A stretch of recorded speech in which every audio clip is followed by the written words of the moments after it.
Hello and welcome to a special non-numbered episode of We'll Review It Ourselves, the podcast where we generally review the movies on our shelves, but every now and again we take a moment out to review stuff we have on our shelves. And in this particular episode, since one of our favorite listeners who has provided us with the most feedback and some interesting feedback, you may know him as listener Jeff. He is award-winning author Jeff Edwards, whose most recent book is Steel Wind. So we're going to talk about that.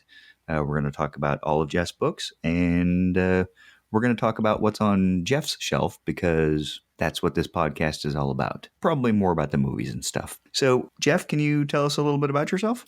Absolutely. First, let me say I'm delighted to be on the podcast. I'm a huge fan.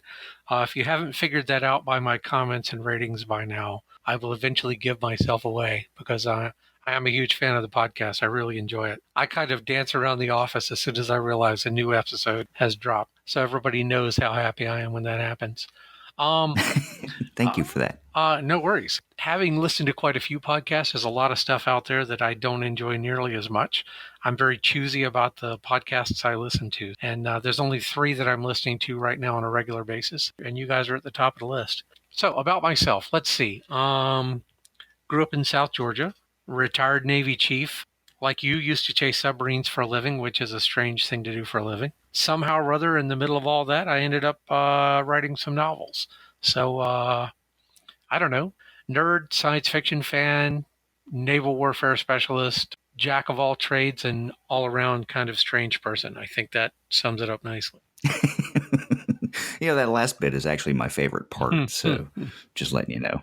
Someone I knew, actually someone I served with a long time ago, he said when you're normal, all you get is rational thought, and that's a one-trick pony. When you're a little bit weird, the universe is your oyster. So I see no problems with that statement. I would rather know interesting people, and we'll just leave it at that. I like interesting people, and you are one of the most interesting people I know, because you've written, the 7 books, and you're also the only person I know whose name will auto finish when I do a search on Amazon. Interesting point of note. I guess that is a neat little thing to know that at least the Amazon bots recognize me pretty well. And if the bots know you, then, you're internet famous, and that's actually, worth something nowadays, right? I think the term in my case is fame-ish, a little bit, but...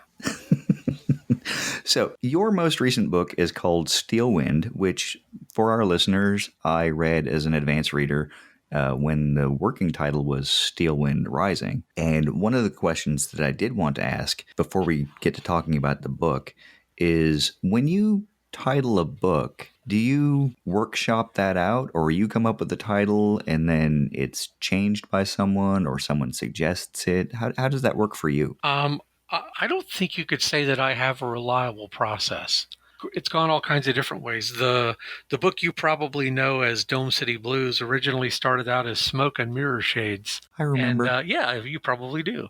And my first literary agent, Don Gerard, the late Don Gerard, sweetheart of a man, he told me, he said, I love the book, but the title doesn't work for me. And I said, what do you suggest? And we workshopped for a while, and what we ended up coming up with was Dome City Blues, and that was the beginning of the City Blues series. Dome City Blues, Angel City Blues, and the new one, Night City Blues, is in progress. So, but it's a little bit different every time. Sometimes it's a suggestion by someone else. Sometimes it's something I come up with. The Seventh Angel was always going to be the Seventh Angel. Sword of Shiva was always going to be Sword of Shiva.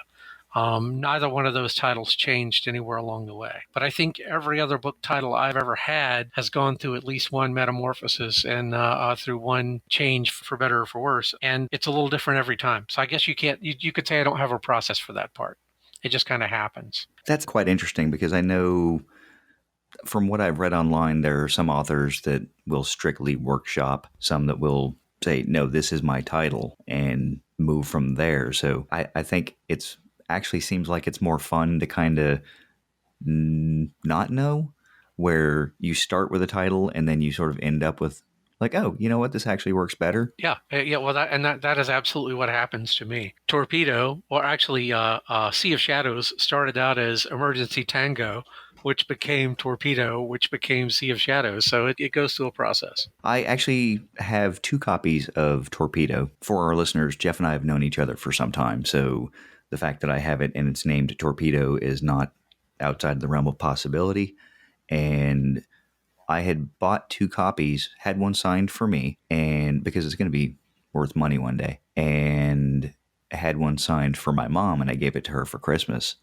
And when my mother passed away, I sort of picked that up and took it back. This is actually a very short story about the journey that the book that was signed for my mother took. I had loaned it to a friend, as one does with books, but I told her that it was a signed copy and that I would like it back. And I think somewhere along the way, she sort of forgot that it was a signed copy and that I wanted it back, and just assumed that it was a loaner copy that she could just give to someone else and move on with that. So after a year or so, I kind of followed up. I was like, hey, did you ever finish reading that book? And she said, oh, yeah, I finished that a long time ago. It was really great. I enjoyed it. By the way, my friend enjoyed the recommendation for the book, but she couldn't find it because she didn't know what she'd done with it, and she didn't remember that I'd wanted it back. So after a month or so of searching through all of her books and bookshelves, she finally found it and returned it. So it is now back on my shelf. But your book has gone out and come back like a boomerang. Well, can I throw in another weird story? Certainly. About the same book, interestingly enough. Right about the time the book came out, the Iraq War was going relatively hot and heavy. And, most of the major fighting was over, but we had a strong military presence there, and we were running convoys, and there was still a significant amount of combat going on at the time. And someone I knew over there asked me to send him a signed copy of the book, so I did. He loaned it to someone. He loaned it to an Army sergeant who rotated stateside and took the book with him. So my friend contacts me a couple of weeks later and says, hey, I'm really sorry. That book went away. Can you send me another one? And I said, absolutely. And I sat down to sign it again. And in the process of, first of all, and we'll probably talk about this in a minute, I feel like an utter idiot every time I sign an autograph, just so you know. I mean, at this stage of the game, I've signed countless thousands of them, and I feel like a complete fraud every time I do it. But people like signed books. So I go to sign the book, and I suddenly realized the wrong person was signing the book, that the real heroes were the guys that were out there in the field. So instead of signing the book, I pasted a little kind of note in the flyleaf area of the book that basically said, as far as I'm concerned, the people who should really be signing this book are the real heroes that are out there. Please read the book, sign it, pass it on to somebody else in uniform. And that became the beginning of something called Operation Autograph that actually went on for the better part of 2 years. And by the time we got done, we had about, people were sponsoring them, and there were 40 or 50 copies that were bouncing around all over Iraq and Afghanistan. And various people were signing them. And every once in a while, one would come back. I've still got one of them where the margins are full of signatures and little notes and things like that. And anytime somebody sent us one back, we'd send them a hat and a Torpedo T-shirt and a new copy of the book and keep the cycle going. But that actually went on for better part of a year and a half, 2 years. We called it Operation Autograph. And I didn't sign one of those books, so they were signed by thousands of service members. That is awesome. And do you know where those books are now? I mean, you said you had one, maybe two? They're out there in the ether, yeah. But the rest of them are still out in circulation? They might all be in dumpsters or have been recycled by now, for all I know. But there's at least one that still has signatures and notes all over. And the interesting thing is, most of the notes weren't to me. They were service members communicating with other service members in the field. Here's a shout out to my buddies at Fort Operating Base Anaconda. And it's like it became a message in a bottle. Soldiers and Marines and sailors and airmen out there in the field were communicating with each other. And my book just happened to be the conduit. And that was kind of cool. That is outstanding. I don't know of any other authors that have ever done anything like that. Was it just an idea that grew organically, or? Well, it just started with the one book. And then that one bounced around 4 or 5 times. And then I got an email from somebody who said, hey, we can't find that book. Can you send us another one? So by the time we had 3 or 4 of them in the field, the San Diego media heard about it. And I ended up doing, I think it was KUSI and maybe, I don't know, Fox or something. Did a couple of interviews about it. And suddenly people were contacting, asking how they could sponsor the book. So there ended up being, I don't know, 40 or 50 hardcovers bouncing around out there. It was never really anything planned.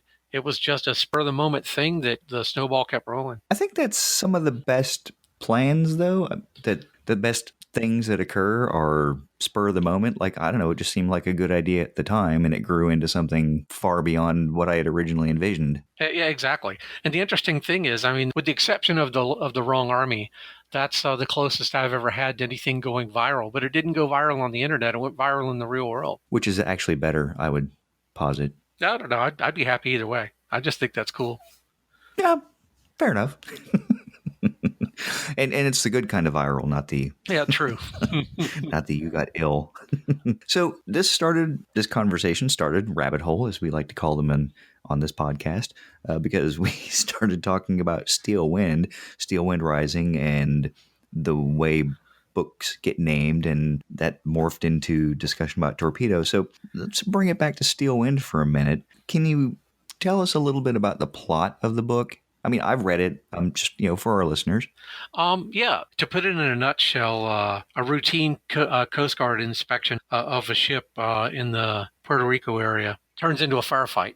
And as the U.S. investigates, we discover that North Korea has been smuggling nuclear missiles into Cuba.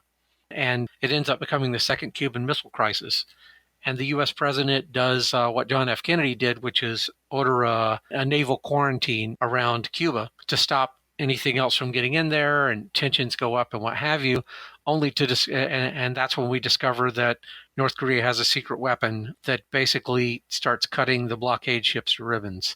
And it's basically about an unexpected quantum leap in technology from an unexpected quarter. So it's interesting that, North Korea is the antagonist. Was that based on the political situation at the time? Because the book came out in it was July, I think, was it? Yeah, July. And there was a whole lot of news going on about North Korea, and you had obviously already written the book. And how, I guess sort of off topic, but bringing it back, how long does it normally take you to write a book like Steel Wind?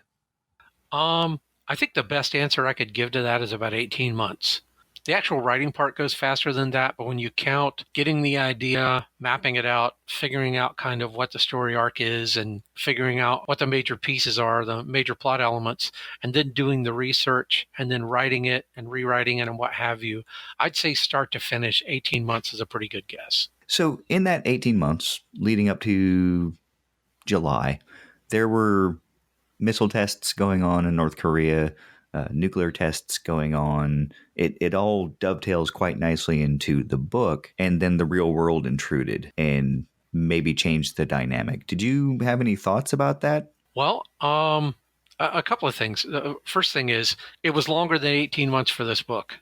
And the reason is I finished the book, but because I still consult for the Department of Defense and still have a clearance, whenever I write about the military, specifically when I write about the Navy and anti-submarine warfare, I have to get permission to publish. So I submitted the book to the Pentagon Office of Pre-Publication Review, and the security reviews for my books typically take 6 weeks.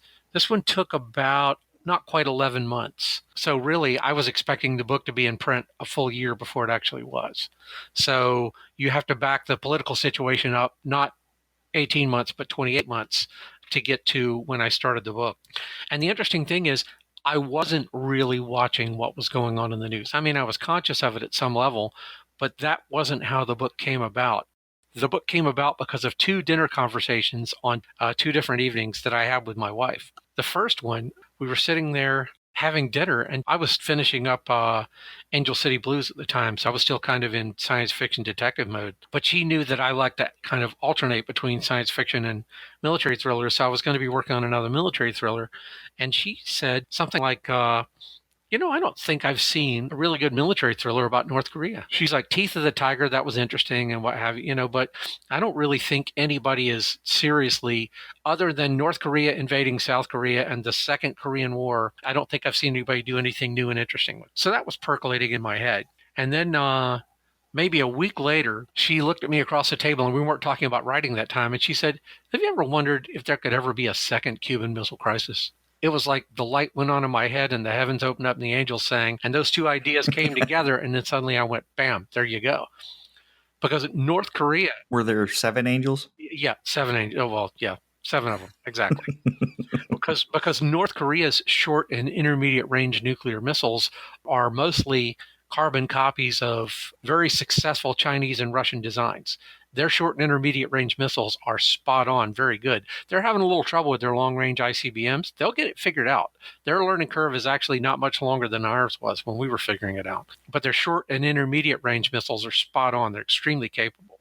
And some of those things will reach out 1,000 miles. If you've got a missile with a 1,000-mile range sitting 90 miles off the coast of Florida, you can basically hit everything east of Pueblo, Colorado. I suddenly realized that was it. That was the secret to this book. And I like the way you tied the two together, Cuba and North Korea. That was actually one of the questions that I wanted to ask, was what made you put those two things together? And I think you just explained it. Yeah, it's like I say, it was happy accident and two conversations that just happened to come together. Well, one of the other things that I do when I write military thrillers is I like to ask myself the question, what scares the hell out of me? And then choose that as kind of one of the elements of, and that's a situation that could potentially be incredibly scary. So I agree. And to go back to Torpedo, that is one of the things that I know you like to do, is take something and shift it just a little bit and go, what would happen if this? Oh, yeah. Not to spoil it for our readers, or for our listeners, rather, Torpedo, or Sea of Shadows, if you prefer. The actual title you'll find on Amazon is about 4 German diesel submarines that attack American ships.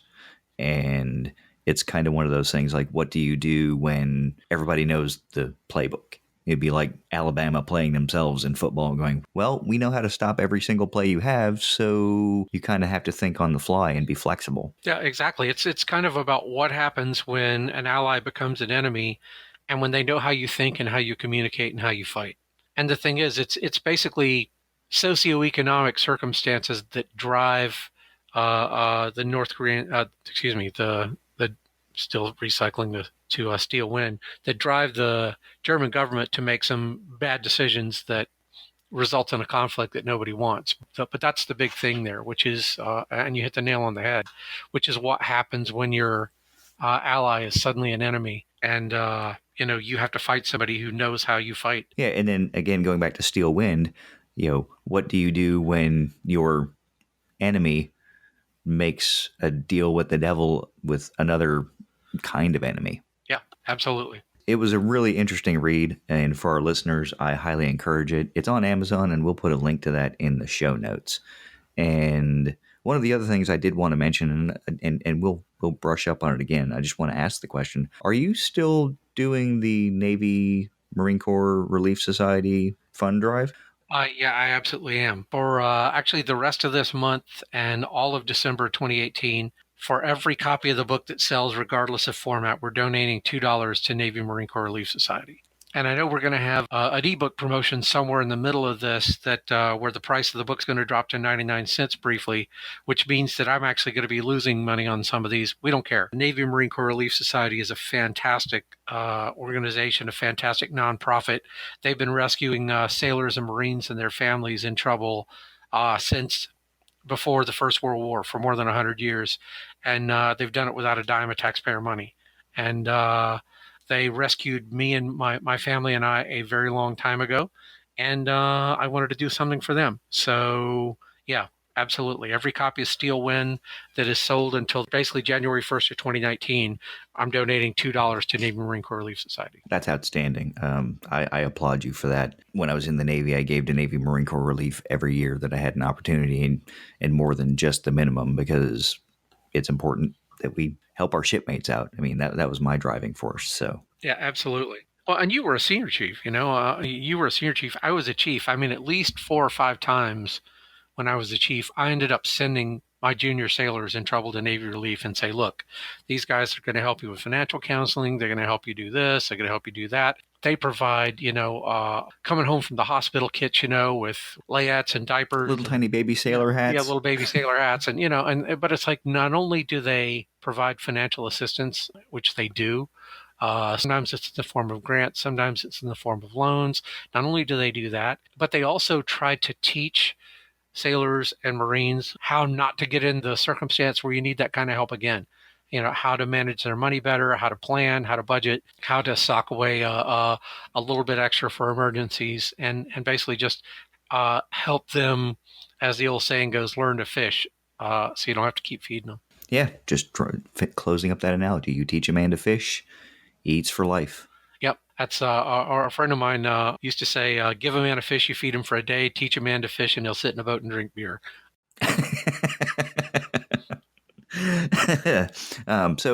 Listeners, if you have the opportunity, again, we'll have the link in the show notes to go buy Steel Wind from Amazon and help out the Navy Marine Corps Relief Society. So I'd like to take a few minutes to talk about some of your other works. You had mentioned that your other genre that you have dived, Dived. that you've jumped into. Yeah, you dived. Is science fiction, and you have the Angel City Blues, Dumb City Blues, Angel City Blues, and then you said Night City Blues? Night City Blues is on the way, yeah. I'm really looking forward to that. David Stalin is one of my favorite characters of all time, for no particular reason whatsoever. Well, you were the physical archetype for David Stalin in the painting that Crystal Larson did. An artist friend of mine offered to do a painting for the cover of the first book. And she's a fantastic artist. And we needed a David Stalin archetype. And I had this jacket that I used to call my Blade Runner jacket. And we went out somewhere where they were building a subdivision and dressed Brian up and gave him a gun and put him in the Blade Runner jacket and got some snapshots of him with a cigarette in his mouth and sent him off to Crystal. And she did an amazing painting of David Stalin. So at some level, Brian Morgan is the David Stalin archetype. And I had a lot of fun doing that. That's still a story that I tell. One of the things that Jeff is selling himself short on is he is kind of a Renaissance man.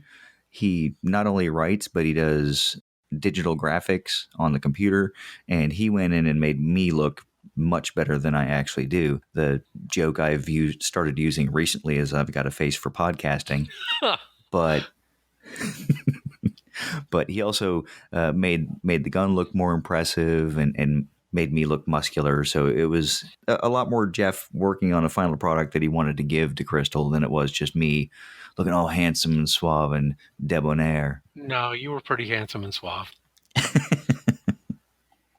But one of your other short stories actually is Postcards from the Moon. Can you tell us what was the creative drive behind that? Yeah, I absolutely can. Brenda and I, my wife and I, went to, I guess it's Disney Hollywood Studios down in Orlando. And there's a place there called the 50 Sci-Fi Diner where I think that's the name.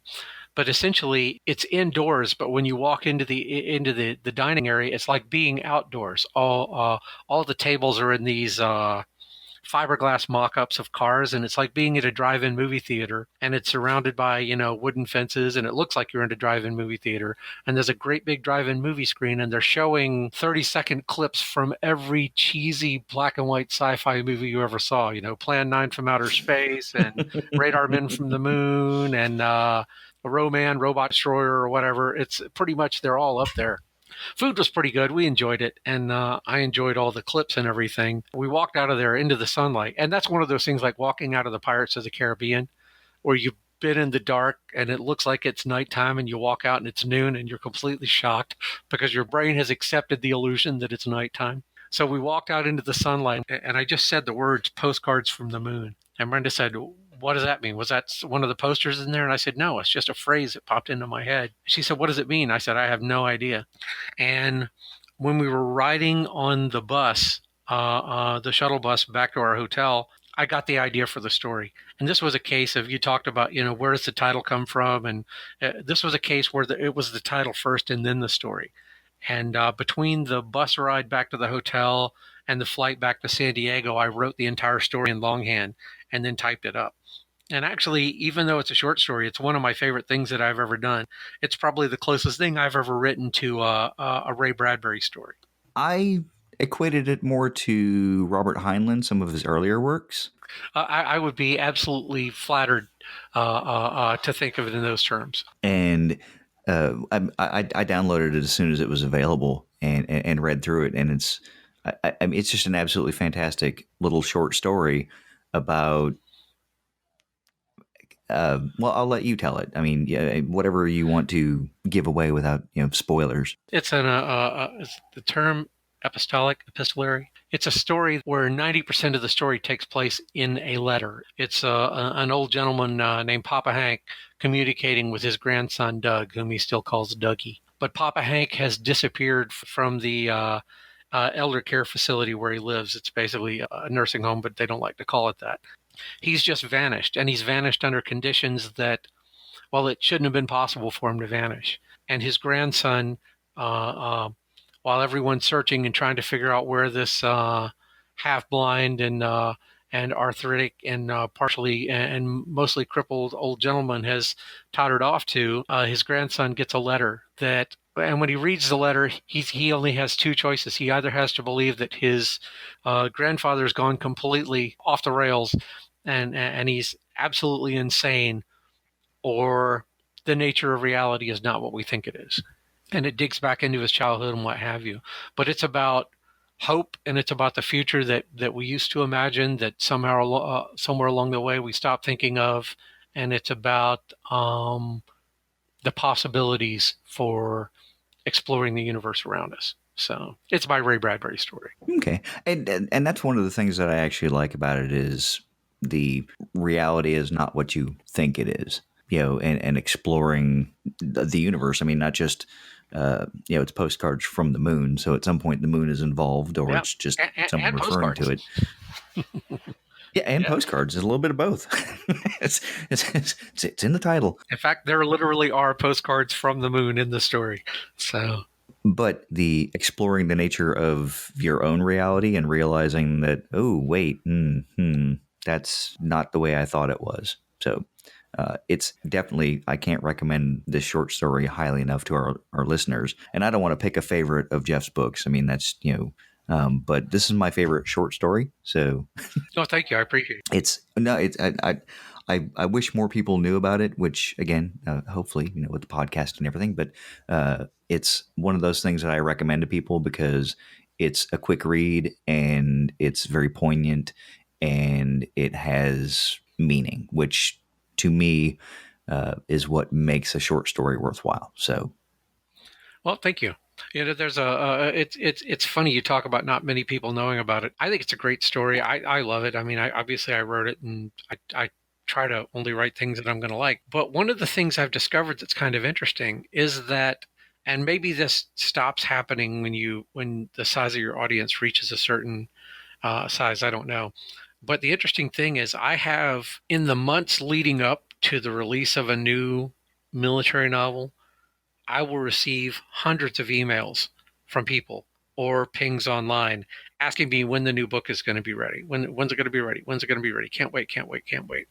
Same thing for the science fiction, for the David Stalin series and the City Blue series, to a lesser degree. That's a smaller audience, but they're no less appreciative of the work. If I write in either one of those veins, I know the book is going to fly off the shelves, at least for the first few months. I'm going to look at it and look at the sales figures and go, holy cow. I mean, this is amazing.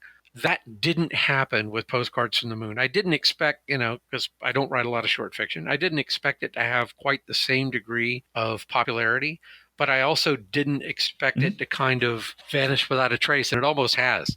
I think it's a damn good story. I think it's got a great cover. And if you're a fan of audiobooks, the gentleman who did the audiobook, it's about a half hour long.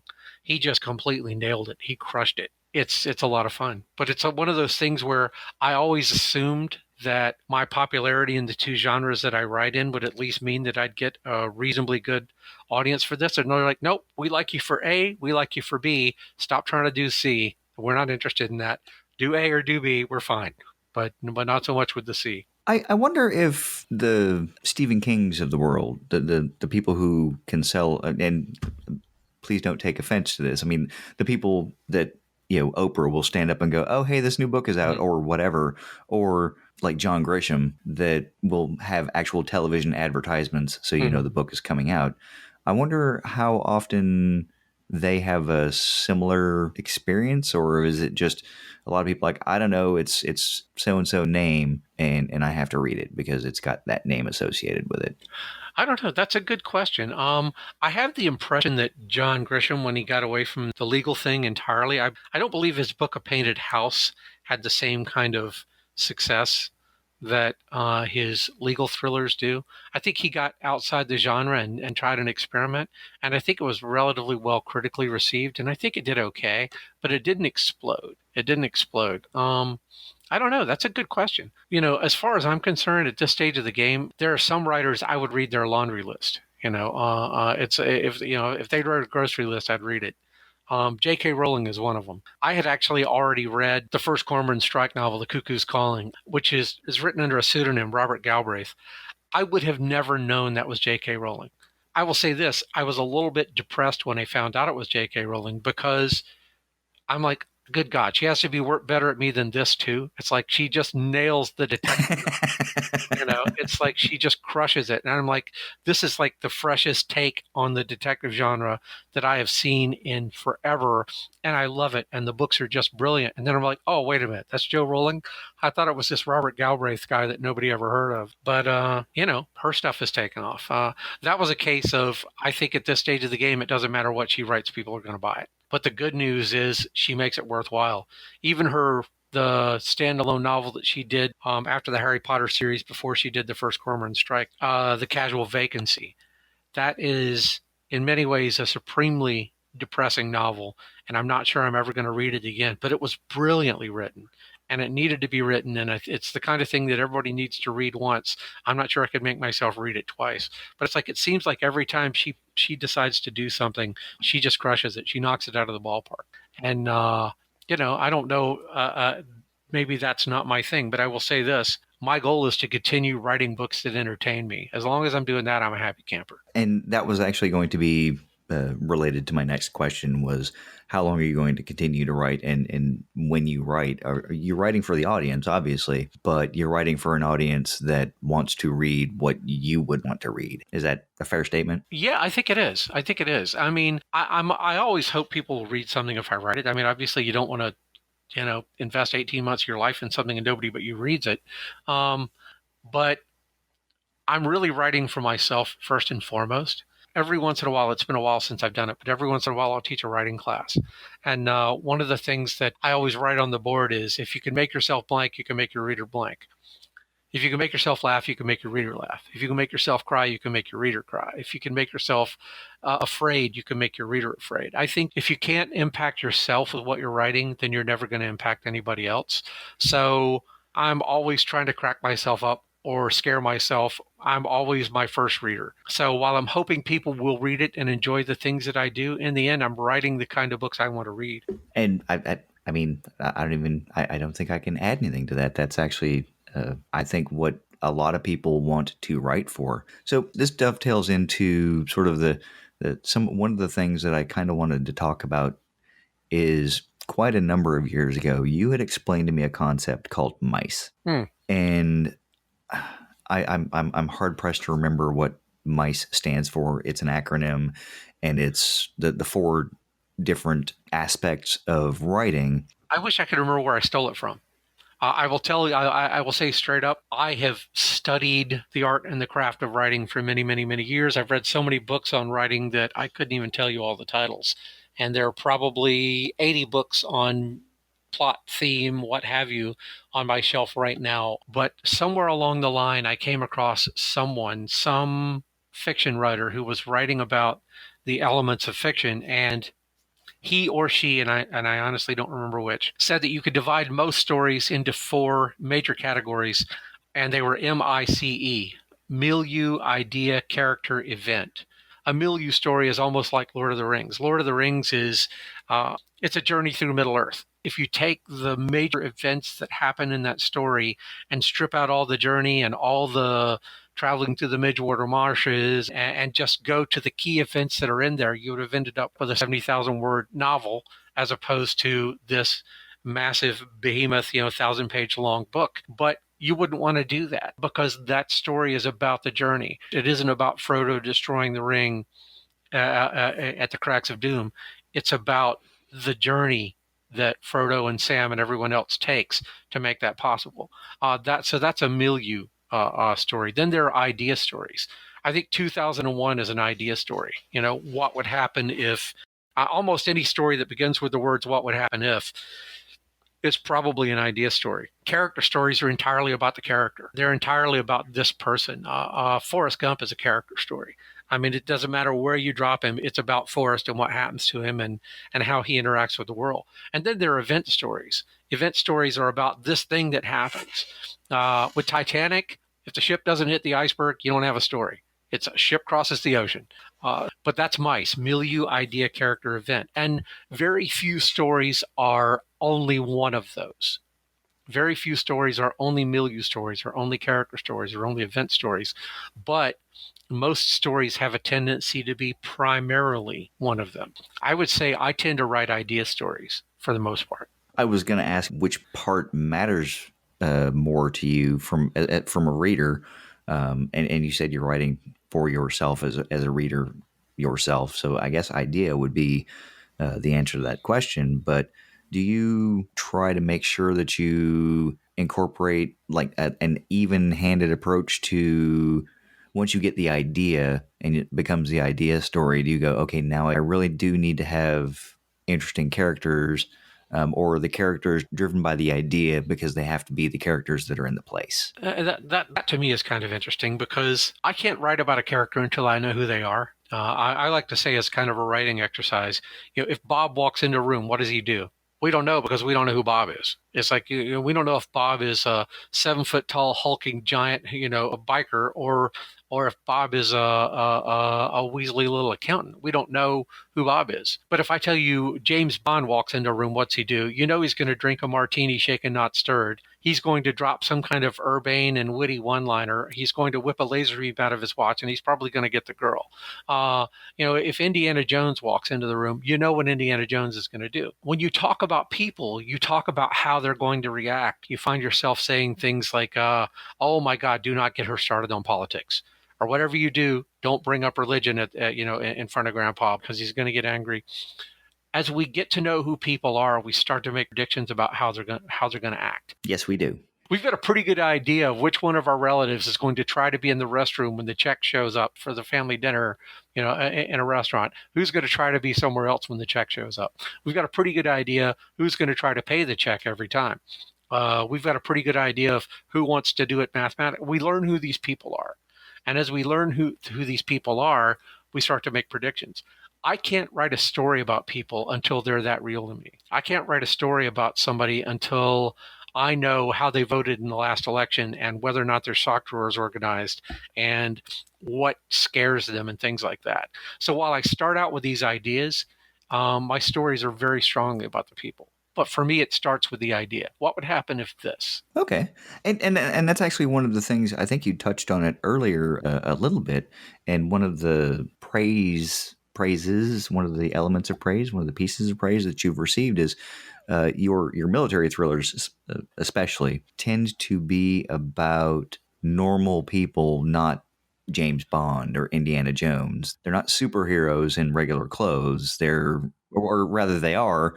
They're not superheroes in superhero clothes. If I could make that distinction. Yeah, I think you can. Well, and that comes back to how I got into doing this to begin with, which is I had just written Dome City Blues.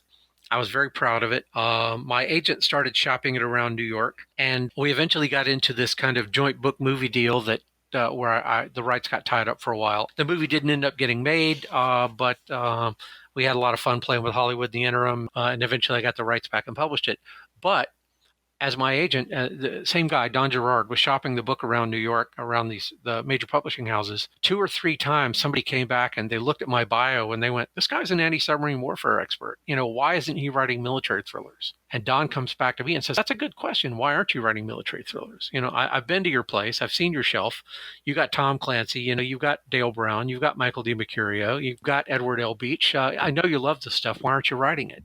And what I told him was that I didn't see what I could bring to the genre that somebody else wasn't already doing better than me.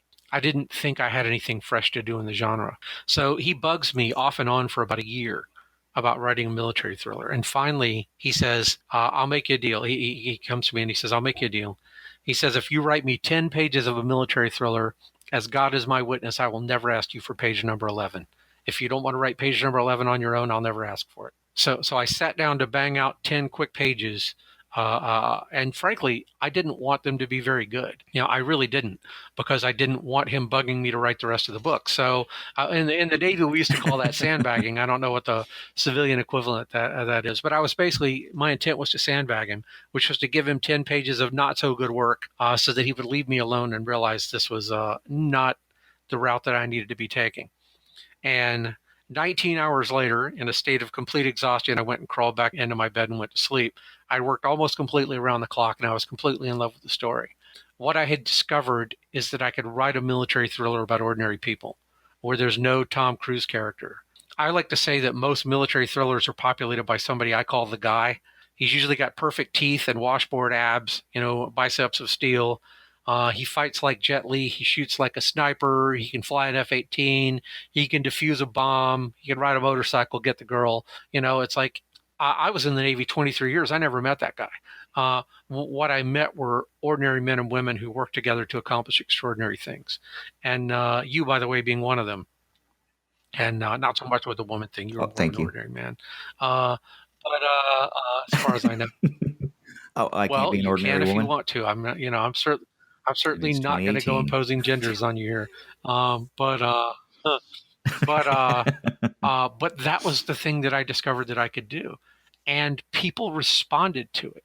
99 times out of 100, if I get a piece of fan mail or an email or what have you about the books, it's people who are writing to tell me that what I had written reminded them of their shipmates. They never say it reminds me of me. Nobody ever says, "Oh, it's just like me."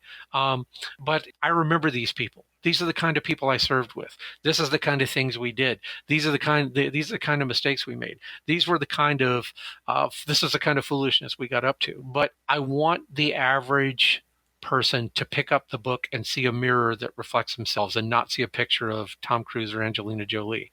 And I don't have any trouble with Tom Cruise and Angelina Jolie. They both rock the house. That's not the point. The point is that there's already plenty of people out there writing military novels about the guy. I figured I could write about ordinary men and women. And we're 4 books into the series, and every book gets bigger than the one before it. So yeah, it seems like you've carved out a little piece of the genre, which is fantastic. I know no one ever publishes a book hoping it'll fail. And it's interesting that you said you were trying to sandbag those first 10 pages.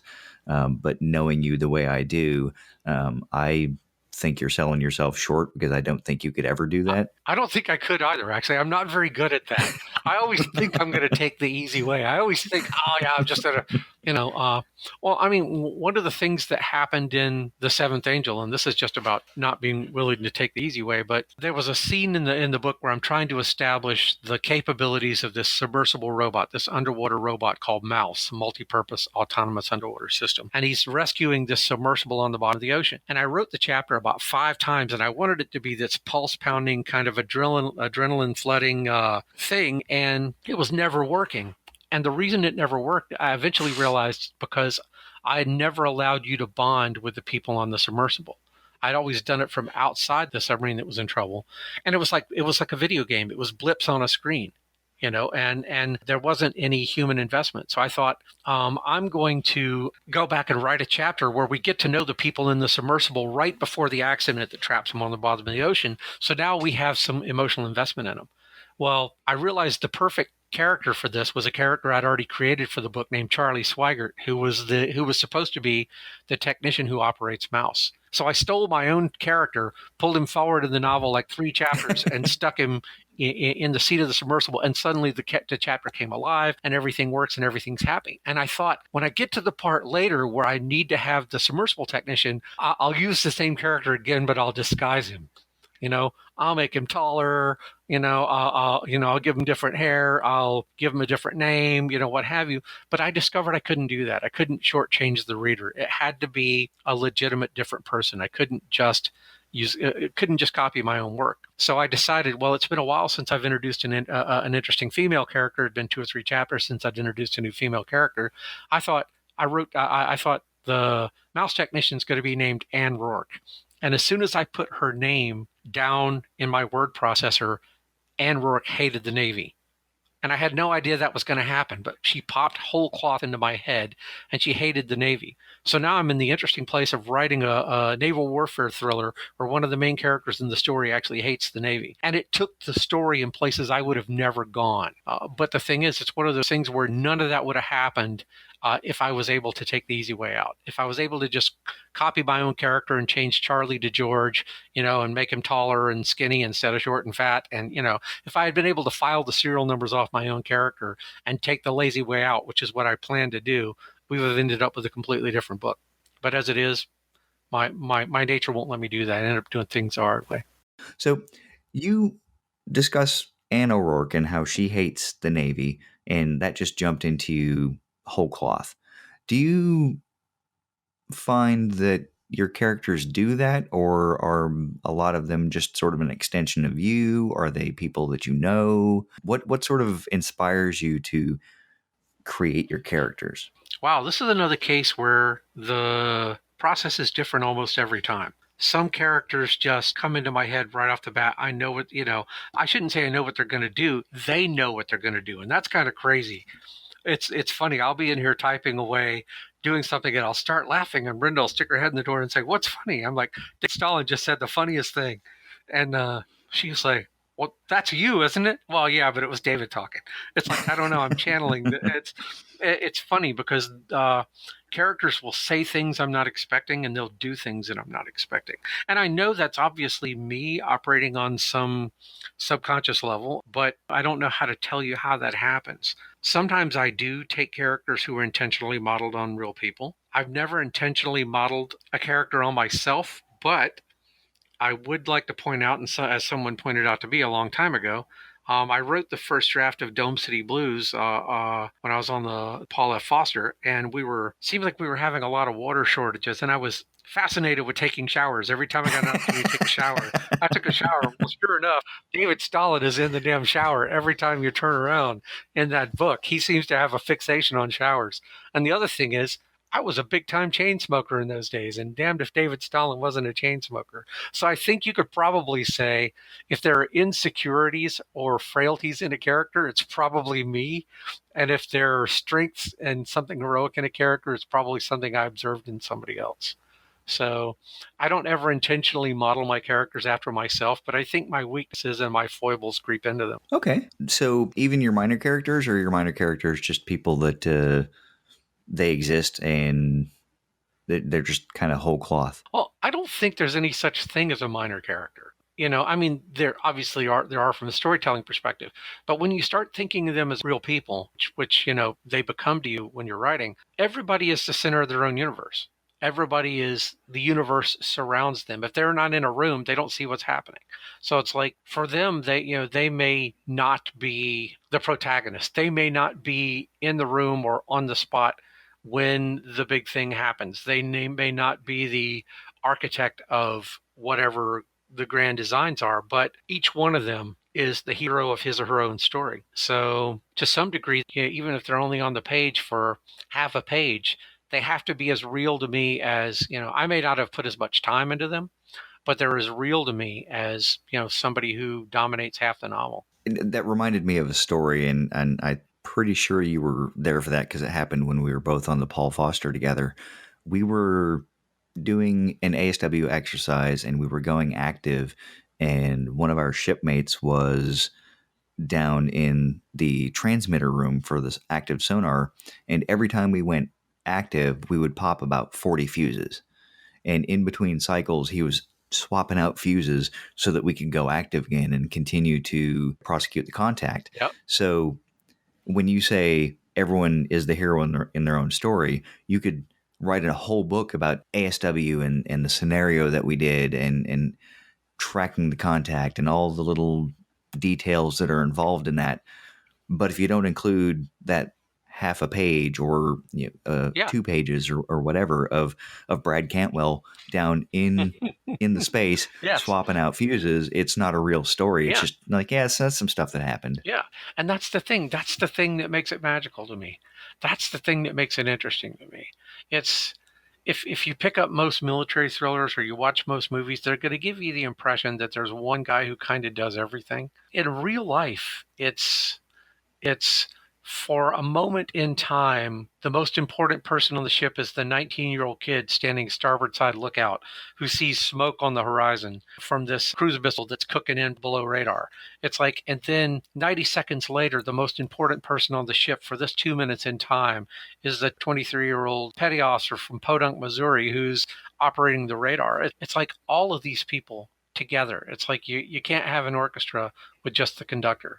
And most military fiction wants you to believe there's one guy waving the baton and everything magically happens, but there aren't. It takes everybody. It takes the whole orchestra to play a symphony. And I think that, again, that's one of the aspects of your books that I really do believe you've carved out very well. That's my niche. Is ensuring is ensuring that everybody plays their part, and it's not just, like you said, James Bond rolling in to save the day, or super multi-purpose lieutenant, officer, department head who would never be in the position to do the things he or she is doing, but yet there they are standing over going, hey, you need to turn that screw this way, or whatever. So that's one of the things I really care for about your books. Oh, thank you. So we're kind of running into about an hour here. So I wanted to ask you a couple more questions that didn't have anything to do with your books. Okay. And because, again, the podcast is We'll Review It Our Shelves,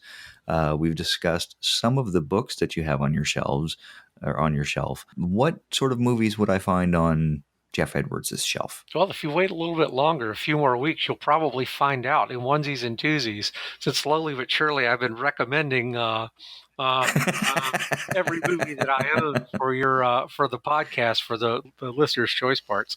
I don't know. There's sci-fi. There's detective movies. I've got The Hunt for Red October. I've got the Lord of the Rings trilogy. I've got all the Back to the Future movies. I've got this fantastic, brilliant British television detective series called A Touch of Frost. If you've never watched that, watch it. Read the books for that matter. They're amazing. I've got a little bit of everything. It's like my tastes are very eclectic. I don't really have horror, although I do have some movies with elements of horror. Like, you could argue that the slasher parts from Silence of the Lambs would qualify. But I don't have anything that I've intentionally selected from the horror genre. But it's a little bit of everything. Shawshank Redemption, I don't know, Blade Runner 2049, Blade Runner. Fantastic. Oh, yeah, movie. I think it's a fantastic movie. That's going to be like Blade Runner. That's going to be one of those where for the next 30 years, people are going to be talking about how they have no idea why that movie didn't blow up the box office. Yeah, still trying to parse out the meaning of the movie. And Speaking of movies that didn't blow up the box office, The Right Stuff. Oh, my God, I love that movie. And that's another movie that became a huge classic and is looked on very, very fondly. And it's, for that matter, The Shawshank Redemption didn't blow up the box office. It's, we look back and go, it's a masterpiece. How could we not have spotted this movie? Then again, The Princess Bride didn't blow up the box office. And that's another one I've got. But I've got a little bit of everything. My tastes are incredibly eclectic. All the Star Wars movies, even the ones I'm not crazy about. All the Star Trek movies. Even the ones you're not crazy about? Even the ones I'm not crazy about.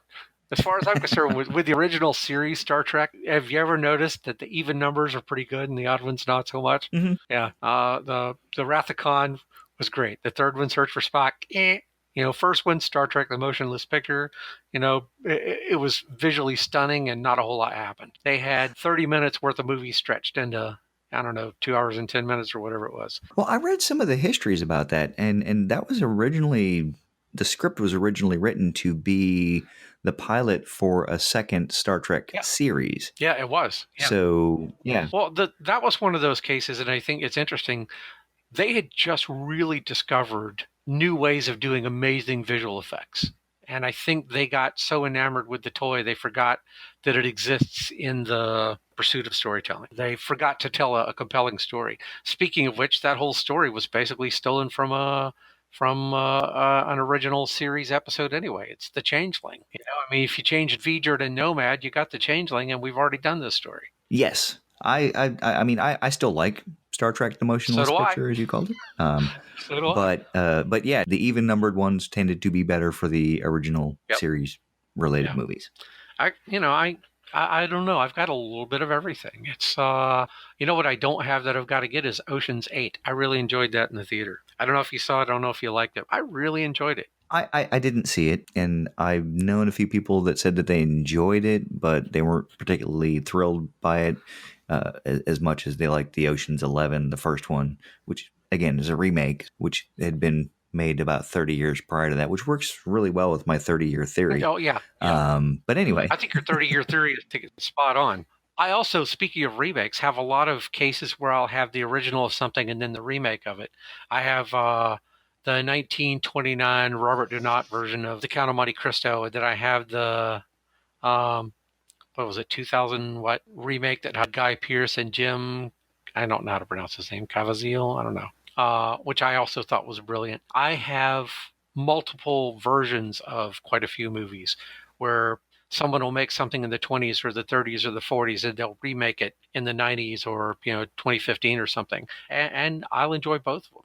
I've got both versions of The Day the Earth Stood Still, and I like them for completely different reasons. and I have very similar feelings for some of the remakes that I've watched, and some of them will be panned by people. Why do they have to remake it? Or some people don't realize that it is a remake.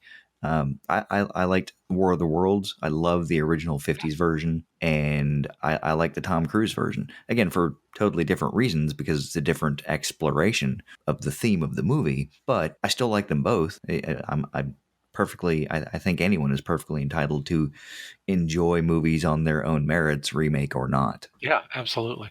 So what kind of books would we see on your shelf? A little bit of everything again. A lot of sci-fi, a lot of nonfiction. Probably 50% of my collection is nonfiction research books. I'm just looking to my right. I have bookshelves all over my office. The ones immediately close to my head, I'm just going to name some random titles here. Do Androids Dream of Electric Sheep? Sabotage by Matt Cook. Night Probe by Clive Cussler. The Sky's the Limit by The Sky's Not the Limit by Neil deGrasse Tyson. The Collaborator by Ian Kartanoff. Just all kinds of stuff. Tom Clancy, The Hunt for Red October is right there. Harry Harrison's Captive Universe. Steve Perry's The 97th Step. Then there's the Watch Officer's Guide and the Blue Jackets Manual. Is that the original issue? That is not the original issue. This is actually the latest versions of both, because I want to make sure that when I'm writing about sailors that I'm using the correct and current terminology. Because let's face it, we were in a long time ago now. That's quite a ways ago. Well, Yeah. not as far back for you as it was for me. Yeah, I was thinking about that the other day. It was 30 years ago this year that I joined the Navy. So that's, 3 full-on decades. There's a lot can change in that time. Yeah, a bit. Let me see on the other side. The MLA Style Manual, the Practical Homicide Investigation, the Oxford Classical Dictionary. Not the full thing, of course. This one's only about 5 inches thick, so it's the abridged Oxford Classical Dictionary. Oh, no one likes the abridged version. Yeah, I know. Ready Player One by Ernie Klein. Gods and Heroes, which I don't remember who wrote that, but it's an interesting book about mythology.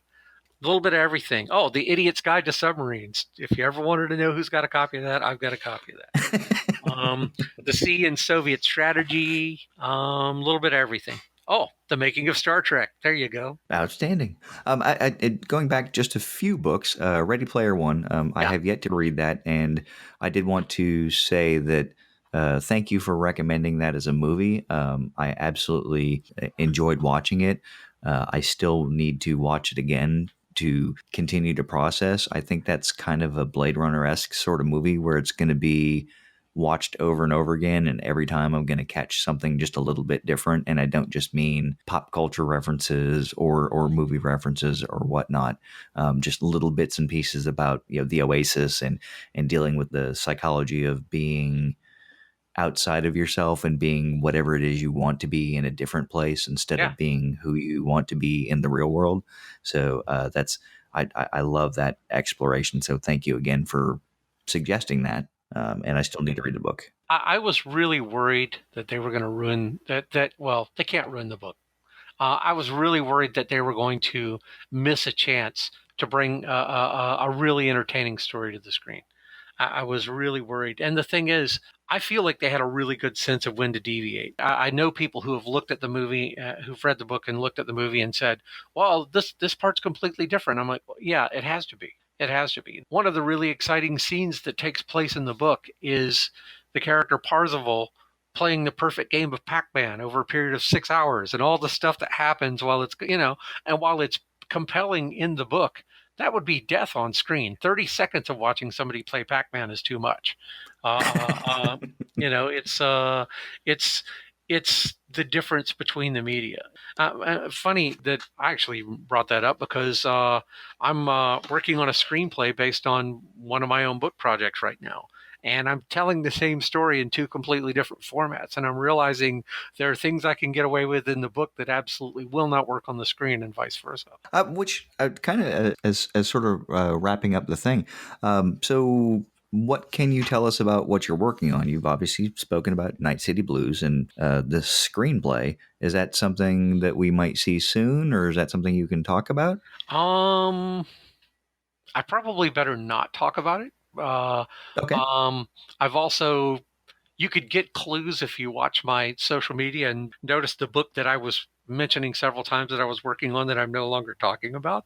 It's not so much because I've been sworn to secrecy, and it's more along the lines of the producer that I'm working with thinks that it has tremendous commercial potential, far more so than anything else I've ever written. And he thinks it could be the kind of thing that sets Hollywood on its ear. And he doesn't want to give anybody any hints that it's coming.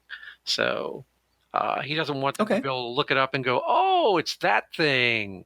He wants them to basically hit him like a bolt out of the blue. So I have agreed to be kind of quiet about it for the moment.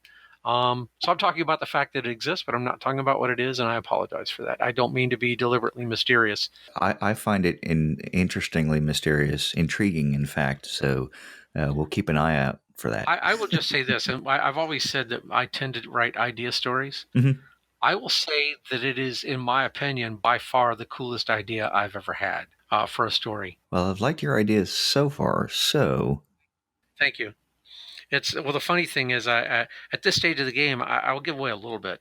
Um, I'm working with astronauts and scientists, and every time I show it to one of them to get their opinion and to get feedback, they say the same thing, which is, "Oh my God, we can't believe nobody's ever done this."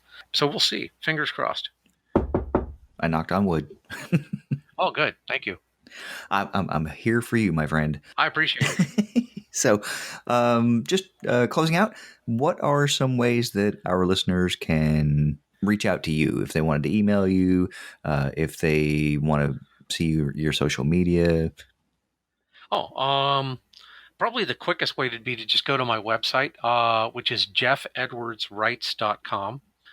If you Google Jeff Edwards, my old website will probably be the first thing that pops up, which is navythriller.com. By the way, I don't know. It's been a while since I Googled myself, but it was very cool that when you Googled my name, I was the first thing that popped up for, on the list of all the Jeff Edwardses in the world. That's a little bit of an ego infusion. Um, uh, Also, the day I found out I had a Wikipedia page was pretty entertaining. But, jeffedwardswrites.com. If you just Google Jeff Edwards, probably navythriller.com will pop up. If you click on that link, it'll take you to the new website. And that links to social media, and it's got a contact me form and stuff like that. So, Okay. so all the spammers already know how to find me. So might as well let some non-spammers figure out how to discover me as well. God bless the technology. One Yes, day we'll figure indeed. that out. Well, I am confused by my spam. I'll tell you that right now. I mean, if just looking at my spam, if I need to lose weight and I need Rogaine, for my receding hairline, and I need financial counseling, and certain parts of my anatomy need to be enlarged, why do all these Russian women want to marry me? I can't figure that out.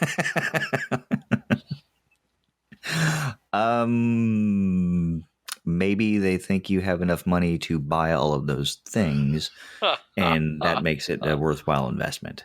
That could be. I'm just guessing that that's just the nature of spam, but I am kind of curious about that. Well, I know that Prince from Nairobi eventually did pass away, Oh, he did? and they just found a vault full of money that no one had ever Oh, nobody claimed. wanted it. And he tried. He tried so hard. Oh my God. Oh, I'm going to be laughing about that for 3 days. Poor Nigerian prince trying to give away all that money and nobody wanted it. Oh my goodness. So that spam might actually be worth money one day. Yeah, it's probably Speaking of things that will be worth money one day, again, for our listeners, Jeff and I have known each other for quite some time, and we were stationed on the ship together. Jeff is actually the first signature I ever got on that ship when I checked on board, because you were the officer of the deck, and you signed my orders the day I checked on board. So one of the best days of my life. Turned out to be a lifelong friendship. I was just going to say, and it has been a tremendous journey for the last 25 years. So yeah, and here's to 25 more.